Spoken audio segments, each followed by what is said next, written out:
Media জগতের সকল খবর সবার আগে জানতে মিডিয়া হিটস বিডি ইউটিউব চ্যানেলটি সাবস্ক্রাইব করুন আর বেল আইকনে ক্লিক করে মিডিয়া জগতের আপডেট পান সবার আগে। স্কুলের গণ্ডি না পেরোতেই দুই ছবির নায়িকা। ঢাকার ক্যান্টনমেন্ট গার্লস পাবলিক স্কুলে নবম শ্রেণীতে পড়েন। স্কুলের গণ্ডি না পেরোতেই দুই ছবিতে চুক্তিবদ্ধ হয়েছেন পূজা চেরি। তুমি না ওই রাস্তা দিয়ে আসো? আসি না, ওখানেই থাকি। রিন ওয়াশিং পাউডারের এই বিজ্ঞাপনের মাধ্যমে ছোট্ট পূজা বেশ পরিচিতি পান, কেননা বিজ্ঞাপনটি এত বেশি প্রচার হতো যে না দেখে থাকার উপায় নেই। আসি না, আমি ওখানেই থাকি সংলাপ বলা মেয়েটি পূজা চেরি।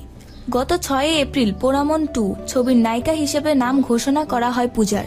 তার বিপরীতে অভিনয় করবেন রোশন। পোড়ামন 2 এর কাজ শুরু না হতেই এলো নতুন খবর। এবার কলকাতার আদিত্যর বিপরীতে নূরজাহান নামের একটি ছবিতে অভিনয় করতে যাচ্ছেন। কলকাতার রাজ চক্রবর্তী প্রোডাকশনের সঙ্গে যৌথ প্রযোজনায় থাকছে বাংলাদেশের জাজ মাল্টিমিডিয়া। আলোচিত মারাঠি ছবি সাইরাত এর রিমেক নূরজাহান। পরিচালনা করবেন রাজের সহকারী অভিমন্যু মুখোপাধ্যায়।